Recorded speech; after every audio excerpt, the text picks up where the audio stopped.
بسم اللہ الرحمن الرحیم بنصر اللہ ینصر من یشاء وهو العزیز الرحیم وعد اللہ لا يخلف اللہ وعده ولكن اکثر الناس لا يعلمون۔ شروع کرتا ہوں اللہ کے نام سے جو بڑا مہربان و نہایت رحم والا ہے۔ کامیابی اللہ کی مدد سے ملتی ہے، وہ جس کی چاہتا ہے مدد کرتا ہے اور وہ سب پر غالب نہایت رحم والا ہے۔ ہم دیکھ سکتے ہیں کہ دنیا میں ہر زمانے میں تشدد، ناانصافی اور انتشار پھیلانے والی قوتیں اور حکومتیں موجود رہتی ہیں۔ یہ نہ سوچے کہ ماضی میں جو کچھ ہوا ہے، ابھی جو کچھ ہو رہا ہے اور مستقبل میں جو کچھ ہوگا، یہ سب محض اتفاق ہے۔ مسلمانوں کو اس غلط فہمی میں نہیں رہنا چاہیے کہ ہمارے مومن ہونے کی وجہ سے سب کچھ ہمارے حق میں ہوگا۔ یہ آیات اس بات پر دلالت کرتی ہیں کہ مومنوں کو اپنے موقف اور عمل سے ہمیشہ اللہ کی مدد کا حقدار بننا چاہیے۔ بنصر اللہ، اللہ کی مدد سے ہی مومنوں کو کامیابی اور اطمینان حاصل ہوگا۔ قرآن نے کئی مقامات پر اس بات کی وضاحت کی ہے کہ اللہ سے مدد حاصل کرنے کے لیے کیا کرنا چاہیے۔ مومنوں کی بنیادی اہلیت یہ ہے کہ وہ مومن بن کر زندگی گزاریں، شرک، کفر اور نفاق کی راہ پر نہ چلیں، ظالم نہ بنیں، گمراہ نہ ہوں اور اپنی منمانی نہ کریں۔ ایسے لوگ اللہ کی مدد ضرور پالیں گے۔ دیکھیے قرآن اس کے بارے میں کیا کہتا ہے۔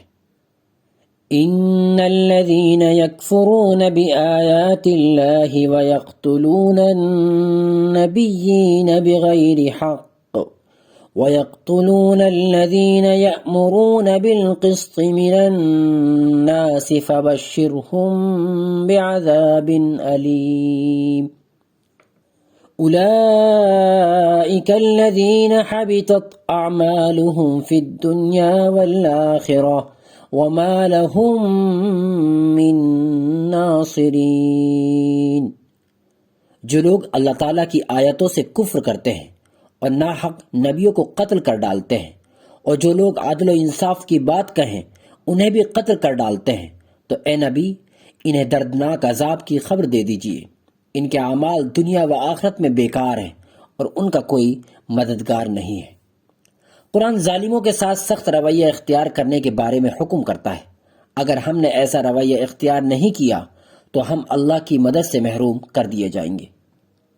وَلَا تَرْكَنُوا إِلَى الَّذِينَ ظَلَمُوا فَتَمَسَّكُمُ النَّارُ وَمَا لَكُم مِّن دُونِ اللَّهِ مِنْ أَوْلِيَاءَ ثُمَّ لَا تُنصَرُونَ۔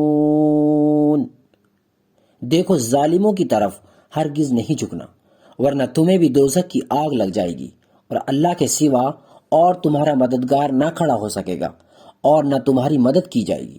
یہ سوچنا بے وقوفی ہے کہ اگر آپ ظالموں کو خوش کرتے ہیں تو آپ بچ سکتے ہیں، اگر آپ ظالم کو خوش کرتے تو پھر اللہ کی مدد و حمایت سے محروم کر دیے جاؤ گے۔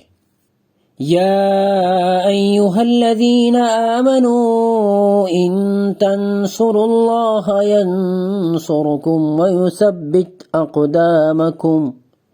اے ایمان والو، اگر تم اللہ کی مدد کرو گے تو وہ تمہاری مدد کرے گا اور تمہیں ثابت قدم رکھے گا۔ آپ خدا کی مدد کیسے کر سکتے ہیں؟ قرآن کریم ایک اور آیت میں اس کی وضاحت کرتا ہے۔ ولولا دفع الله الناس بعضهم ببعض لهدمت صوامع وبيع وصلوات يذكر فيها اسم الله كثيرا وَلَيَنْصُرَنَّ اللَّهُ مَنْ يَنْصُرُهُ إِنَّ اللَّهَ لَقَوِيٌّ عَزِيزٌ۔ اگر اللہ لوگوں کو ایک دوسرے سے دفع نہ کرتا رہتا تو تمام خانقاہیں، گرجا گھر، کنیسہ اور مسجدیں جس میں کثرت سے اللہ کا نام لیا جاتا ہے تو ڈھائی جا چکی ہوتی، اور بے شک اللہ ان لوگوں کی مدد فرمائے گا جو اس کی مدد کے لیے اٹھیں گے۔ بے شک اللہ قوی اور غالب ہے۔ اللہ تعالی ہم سے یہ مطالبہ کر رہا ہے کہ ظالموں کی ظالمانہ کارروائیوں کے خلاف دفاعی مشن کے ذریعے اللہ کی مدد کریں۔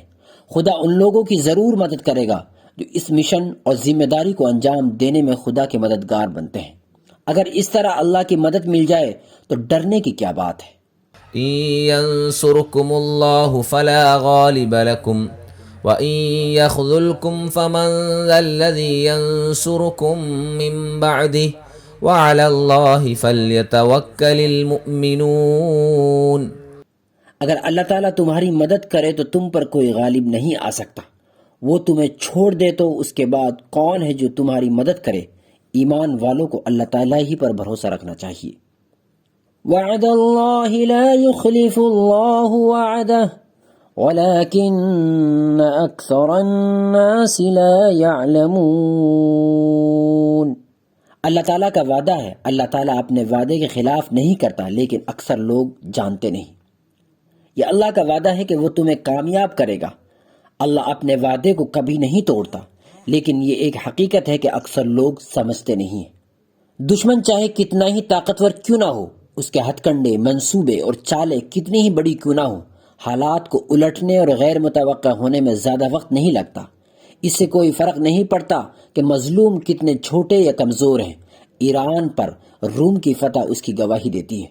ہم نے جدید دنیا میں ایسی مثالیں دیکھی اور دیکھ رہے ہیں جن کے پاس لڑنے کے لیے ہتھیار، تیاری اور وسائل نہیں، اور تعداد میں بھی بہت کم ہیں۔ ایسی جماعتوں نے دنیا کی سپر پاورز کے خلاف لڑائی لڑی اور کامیاب بھی ہوئے، لیکن ہر کوئی اس حقیقت کو نہیں سمجھ سکتا۔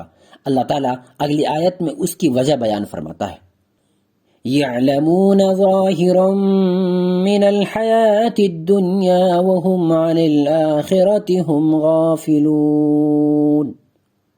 وہ تو صرف دنیاوی زندگی کے ظاہر کو ہی جانتے ہیں اور آخرت سے بالکل ہی بے خبر ہیں۔ انشاءاللہ سورہ روم کا بقیہ کل نشر کیا جائے گا۔ ویڈیو تمام احباب کے ساتھ ضرور شیئر کریں۔